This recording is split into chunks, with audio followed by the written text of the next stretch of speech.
Welcome to Aadya media. నిన్న మునుగోడు ఉప ఎన్నికకు సంబంధించి ఫలితాలు రావడం జరిగింది. అధికార టీఆర్ఎస్ పార్టీ బీజేపీ పైన స్వల్ప మెజార్టీతో విజయం సాధించింది. 10,000 పైచిలుకు ఓట్లతో విజయం సాధించింది. కానీ ఈ టీఆర్ఎస్ విజయం నిజంగా ఆశించదగిందేనా? టీఆర్ఎస్కు ఈ విజయం కలిసి వస్తుందా, లేదా ఈ స్వల్ప మెజారిటీ వల్ల టీఆర్ఎస్కు ఇబ్బందులు వచ్చే అవకాశం ఉందా?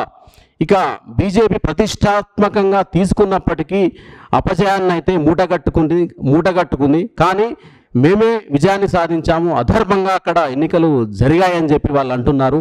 అయితే ఈ అంశం పైన మనతో మాట్లాడడానికి సీనియర్ రాజకీయ విశ్లేషకులు చెల్లా శ్రీనివాసరావు గారు మనతో ఉన్నారు. సార్ నమస్కారం. మునుగోడు ఉప ఎన్నిక చాలా ఉత్కంఠగా జరిగింది సార్, హోరాహోరీగా జరిగింది బీజేపీ మధ్య టీఆర్ఎస్ మధ్య. చాలామంది ఏమంటున్నారంటే ఒక దశలో బీజేపీ గెలుస్తుందేమో అనుకున్నారు. కానీ అల్టిమేట్గా నిన్న మనం ఫలితాలు చూసినట్టయితే టీఆర్ఎస్ స్వల్ప మెజారిటీతో గెలిచింది.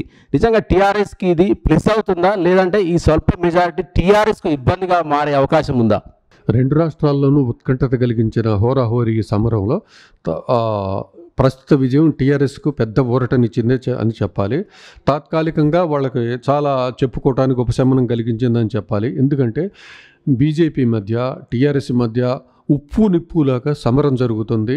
జాతీయ స్థాయిలో తాను పార్టీ పెట్టడానికి ఈ ఉప ఎన్నిక తనకు దోహదపడుతుందని చెప్పి కేసీఆర్ భావిస్తూ ఉన్నారు.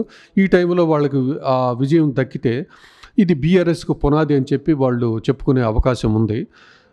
తాత్కాలికంగా ఊరటే. కానీ ఈ స్వల్ప మెజారిటీ తగ్గతోనే ఇంత హోరాహోరీ సమరం జరిగినా స్వల్ప మెజారిటీ రావటం అనేది తప్పకుండా వాళ్ళు భవిష్యత్తులో ఆలోచనలో పడటానికి కారణం అవుతుంది. ఎందుచేతనంటే ఏ నియోజకవర్గంలో ఎప్పుడు చరిత్రలో జరిగినంత బలాన్ని అక్కడ టీఆర్ఎస్ ఉపయోగించడం జరిగింది. 70 మందికి పైగా ఎమ్మెల్యేలు, ఎమ్మెల్సీలు, ఎంపీలు, జడ్పీటీసీలు, ఎంపీటీసీలు ఈ విధంగా పార్టీ యంత్రాంగాన్ని మొత్తాన్ని తీసుకెళ్ళి ఆ నియోజకవర్గంలో మోహరించారు. ఆ చరిత్రలోని అంతులేని ఖర్చు పెట్టారు, మందు పంచారు, ప్రజలకు అనేకమైన వరాలు వాగ్దానాలు చేసి 1 నెల రోజుల పాటు నాయకులు మొత్తం ముంచెత్తారు నియోజకవర్గాన్ని. ఇంకా దీనికి తోడు కమ్యూనిస్ట్ పార్టీలు మద్దతు తీసుకున్నారు. కమ్యూనిస్ట్ పార్టీలు కనీసం 10-15 వేల ఓట్లు ఓటింగ్ ఉందన్నారు. వాళ్ళు మద్దతు ఇవ్వబట్టే గెలిచారు. కానీ వాళ్ళు మద్దతు ఇవ్వకపోతే ఓడిపోయే అవకాశం ఖచ్చితంగా ఉంది. కాబట్టి ఇంత చేసినా కూడా అత్యవసర ఓట్లతో గెలిచారు. కాబట్టి ఇది ప్రజల్లో ప్రభుత్వం పైన చాలా వ్యతిరేకత ఉన్నది అని అనటానికి ఖచ్చితంగా సంకేతం. ఎందుకంటే కమ్యూనిస్టుల బలంతో గెలిచారు. కమ్యూనిస్టులు కనుక మద్దతు కనుక ఇవ్వకపోతే ఓడిపోతారు. ఎందుకంటే వచ్చే అసెంబ్లీ ఎన్నికల్లో కమ్యూనిస్టుల మద్దతుతోటి గెలుద్దామంటే, ఎందుకంటే అన్ని నియోజకవర్గాల్లో కమ్యూనిస్టులు లేరు. నల్గొండ, ఖమ్మంలో కొంత భాగంలో వాళ్ళు కమ్యూనిస్టులు ఉన్నారు తప్ప రాష్ట్రం మొత్తం కమ్యూనిస్టులు లేరు. కాబట్టి ఇది పెద్దగా కమ్యూనిస్టుల వల్ల ఎక్కువ సీట్లలో టీఆర్ఎస్ లబ్ధి పొందే అవకాశం కనపట్టలేదు. అయితే సార్, ఇక్కడ మనకు ముఖ్యంగా చర్చించుకోవాల్సిన అంశం ఏంటంటే భారతదేశంలోనే వెరీ కాస్ట్లీ ఎలక్షన్గా మునుగోడు ఉప ఎన్నిక జరిగింది. అంటే ధన ప్రవాహం అనేది విపరీతంగా ఇటు బీజేపీ అటు టీఆర్ఎస్, సరే కాంగ్రెస్ కొంత ఖర్చు పెట్టకపోయినప్పటికీ ఈ రెండు పార్టీలు మాత్రం విపరీతంగా ఖర్చు పెట్టాయని చెప్పేసి మనకు వార్తలు కథనాలు వినిపిస్తున్నాయి. ఇంకొక ప్రధాన విషయం ఏంటంటే ఓటును డబ్బు ద్వారా కొనుక్కోవడం అనేది 119 నియోజకవర్గాలు, అంటే జనాలకు కూడా ఓటర్లకు కూడా డబ్బును అలవాటు చేస్తున్నారు. అంటే ఈ లెక్కను చూస్తే 119 నియోజకవర్గాల్లో ఎన్ని వేల కోట్లు ఖర్చు పెట్టాలి? అంటే ధన ప్రవాహం జరగడం వల్ల నిజంగా ప్రజాస్వామ్య వ్యవస్థలో ఓటర్లు కానీ ప్రజాస్వామ్యం కానీ దెబ్బతినే అవకాశం ఉందా? దీనిపైన మీరు ఏమంటారు? నిన్న జరిగిన ఎన్నిక ప్రజలు ఓట్లు వేశారా, ఓట్లను కొనుక్కున్నారా అనేది ఆశ్చర్యం కలుగుతుంది. ఎందుకంటే గతంలో కాస్తో కూస్తో ఏదో ఓటుకు 100-200 ఇచ్చేవాళ్ళు, ఏదో పార్టీ చేసుకోవటానికి కొద్దిగా మందు పంచేవాళ్ళు. ఇది మితిమీరిపోయి ఏ విధంగానైనా సరే మేమే గెలవాలని పట్టుదలకు పోయి ప్రధానంగా ఈ ఉప ఎన్నికలు వచ్చేటప్పటికి మందును ఏర్లై ప్రవహింపజేస్తున్నారు. ప్రతిరోజు నెల రోజుల పాటు ప్రజలకి మందు పంచారు. కనీసం అంటే ఆ ఒక్క నియోజకవర్గంలో 300 కోట్ల రూపాయల మద్యం అదనంగా అమ్మకాలు జరిగినట్టు చెప్తున్నారు. ఆ విధంగా బిర్యానీలు, మటన్లు, మందు పంచారు, కానుకలు పంచారు, ఓటుకు 5,000 చొప్పున కనీసం మినిమం ఒక్కొక్క రాజకీయ పార్టీ పంచింది. ఈ విధమైనటువంటి మితిమీరిన ఖర్చు పెట్టి కొన్ని వందల కోట్లు ఒక్క నియోజకవర్గంలో పంచుతున్నారు. హుజూరాబాదే రికార్డు స్థాయిలో ఖర్చు అనుకుంటే దానిని మించి ఖర్చు పెట్టారు. ఈ విధంగా పెట్టడం నిజంగా ఇది ప్రజాస్వామ్య సంకేతమైన ప్రజలు తమ పాలనని చూసి తమ సంక్షేమ కార్యక్రమాలు చూసి ప్రజలు ఓట్లు వేశారని టీఆర్ఎస్ చెప్తుంది. సంక్షేమ కార్యక్రమాలు చూసి ఓట్లు వేస్తే ఇంతమంది వెళ్ళి అక్కడ మోహరించాల్సిన అవసరం వచ్చింది, ఇంత ఖర్చు పెట్టాల్సిన అవసరం ఎందుకు కలిగింది అనే దానికి వాళ్ళు సమాధానం చెప్పాలా.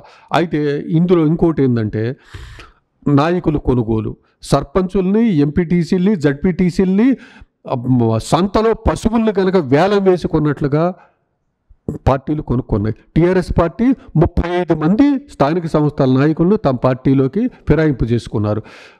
వాళ్ళకి మీడియాలో వచ్చిన కథనాల ప్రకారం 10 లక్షలు, 20 లక్షలు, 30 లక్షల చొప్పున కూడా డబ్బిచ్చి వాళ్ళని తమ పార్టీలోకి తెచ్చుకున్నారు. ఒక పక్కన బీజేపీ తమ ఎమ్మెల్యేలు కొనుగోలు చేస్తుంది. ఇది ప్రజాస్వామ్యం అపహాస్యం అయిపోతుంది, ప్రజాస్వామ్యాన్ని బతికించండి అని ఆవేదనతో తానే ప్రజాస్వామ్య రక్షకుడినైనట్టుగా మీడియా సమావేశం పెట్టి కేసీఆర్ ఆక్రోశం వెలుబుస్తున్నారు, ప్రజాస్వామ్యాన్ని కాపాడమంటున్నారు.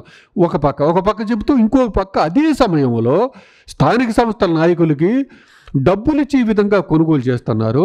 వేరే పార్టీ నాయకులను ఎమ్మెల్యేలని మొత్తాన్ని ఇక వేరే పార్టీలకు ఉండకూడదు, మా పార్టీ ఒక్కటే ఉండాలా తెలంగాణ రాష్ట్రంలో అని చెప్పి కాంగ్రెస్, టీడీపీ నాయకుల్ని, ఒక కమ్యూనిస్టు ఎమ్మెల్యేలు మొత్తాన్ని తన పార్టీలోకి తీసేసుకుంటూ ప్రజాస్వామ్యం గురించి ఈ విధంగా చెప్తున్నారు. ఇంకొక ప్రమాదకరమైన అంశం ఏంటంటే ఈ ఒక నియోజకవర్గంలో ఇన్ని వందల కోట్లు ఖర్చు పెట్టి ఈ విధంగా ఓట్లను కొనుగోలు చేస్తున్నారే, ఈ విషయాన్ని రాష్ట్ర ప్రజలు మొత్తం గమనిస్తూ ఉన్నారు. రేపు జనరల్ ఎలక్షన్లో ఒక్కొక్క నియోజకవర్గంలో ఇన్ని వందల కోట్లు చొప్పున ఖర్చు పెట్టి తక్కువ అమౌంట్ ఇస్తే ప్రజలకి సంతృప్తి కలిగించగలరా? ఎందుకు ఇదే నియోజకవర్గంలో ఒక్కొక్క ఓటుకు 30,000, 50,000 చొప్పున ఇస్తారని చెప్పి ప్రచారం జరిగితే అంత డబ్బులు ఇవ్వకపోతే రోడ్లెక్కి ధర్నాలు చేశారు అనేక మంది నాయకులు ఇళ్ల వద్దకు వెళ్ళి. మాకు అంత డబ్బు ఇస్తారా లేదా, మమ్మల్ని నిరాశకు గురి చేస్తున్నారు, మీరేమో సర్పంచులకి వాళ్ళకి లక్షలు ఇచ్చారు, మాకెందుకు ఇవ్వట్లేదని ప్రజలు రోడ్లెక్కి డబ్బులు ఇస్తేనే మేము ఓటు వేస్తామనే స్థితికి ప్రజాస్వామ్యాన్ని తీసుకెళ్ళి అపహాస్యం చేస్తున్నారు. ఇది అత్యంత దారుణమైనటువంటి విషయం. సామాన్యులు ఎవరు ఎలక్షన్ల వైపు తొంగి చూసే పరిస్థితి లేని పరిస్థితి తీసుకెళ్లారు. ఒక ఎమ్మెల్యే కాదు, ఎంపీ కాదు, ఒక సర్పంచ్గా పోటీ చేయాలన్నా కనీసం 20-25 లక్షల మినిమం డబ్బు లేని పరిస్థితికి ఓటింగ్ని తీసుకెళ్ళటం అనేది అత్యంత ప్రమాదకరమైన విషయము.